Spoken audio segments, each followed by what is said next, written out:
దేవర, Koratala Shiva, NTR combination. ఆచార్య తర్వాత ఎంతో ప్రతిష్టాత్మకంగా మన కొరటాల శివ గారు తెరకెక్కిస్తున్నారు దేవర.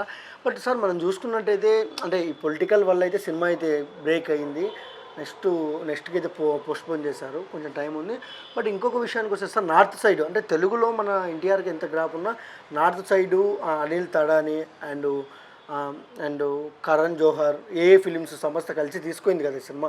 ఎలాంటి హైప్ ఉండబోతుంది అనుకుంటున్నారు అక్కడ? హైపు అంటే పెద్ద సంస్థ కదా అది.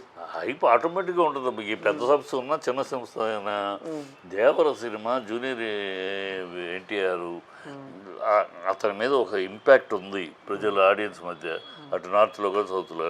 ప్రమోషన్కి పెద్ద కంపెనీ రోల్ ఏంటంటే ప్రమోషన్ బ్రహ్మాండంగా జరుగుద్ది. ఇంటర్నేషనల్ లెవెల్లో ప్రమోషన్ జరుగుద్ది.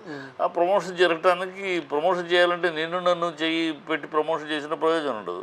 ఒక దమ్మున్న హీరో, ఒక స్టామినా ఉన్న హీరో ఎన్టీఆర్ తోటి చేస్తూ ఉంటే వాళ్ళు చేసే ప్రయత్నం ఎంత మ్యాక్సిమం రీచ్ అవ్వగలరో అంత మ్యాక్సిమం రీచ్ అవ్వడానికి ప్రయత్నిస్తారు. సో డెఫినెట్గా అది ఇంటర్నేషనల్ లెవెల్లో దాని పికప్ ఉంటుంది, టేకప్ ఉంటుంది. దేవర సినిమా ఖచ్చితంగా ఒక కసి మీద తీస్తున్న సినిమా. కసి అంటే 5 హిట్లు వరుసగా ఇచ్చిన తర్వాత కొరటాల శివ ఒక సినిమా ఫ్లాప్ అయింది. అవగానే ఆ సినిమా ఫ్లాప్ ఏదో కొరటాల శివ ఆ సినిమాతోటి అయిపోయాడు అన్నట్టు రకరకాల వాగారు. కొరటాల శివ క్రియేటర్, అతను దమ్మున్న డైరెక్టర్, ఒక క్రియేటర్ ఎక్కడో ఒక ఏ కారణం చేతని కారణాలు మళ్ళీ దాని మీద చర్చించటం కదా. అప్పుడే చెప్పేసాను నేనే ఆ కారణాలు ఏంటో కూడా ఆ రోజు రిలీజ్ అయినప్పుడు చెప్పాను. కానీ మళ్ళీ దాన్ని చరివితి తెరణంలాగా చెప్పక్కర్లా. ఏ కారణాలు అయితే ఆ సినిమా ఫ్లాప్ అయింది.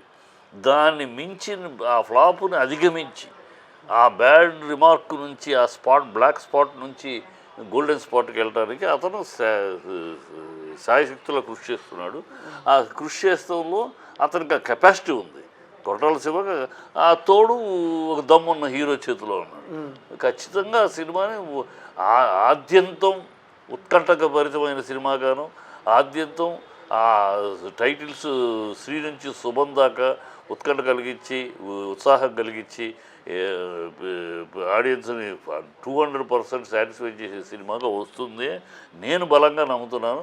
Basic on the talent behind Koratala Shiva ఉన్న శక్తి, కొరటాల శివకు ఉన్న క్రియేటివిటీ శక్తి, సృజనాత్మక శక్తి, అతని దగ్గర ఉన్న క్రియేటివ్ జీలు కానీ, కసి కానీ, ఆ పోరాట పడిపు కానీ అతనికి ప్లస్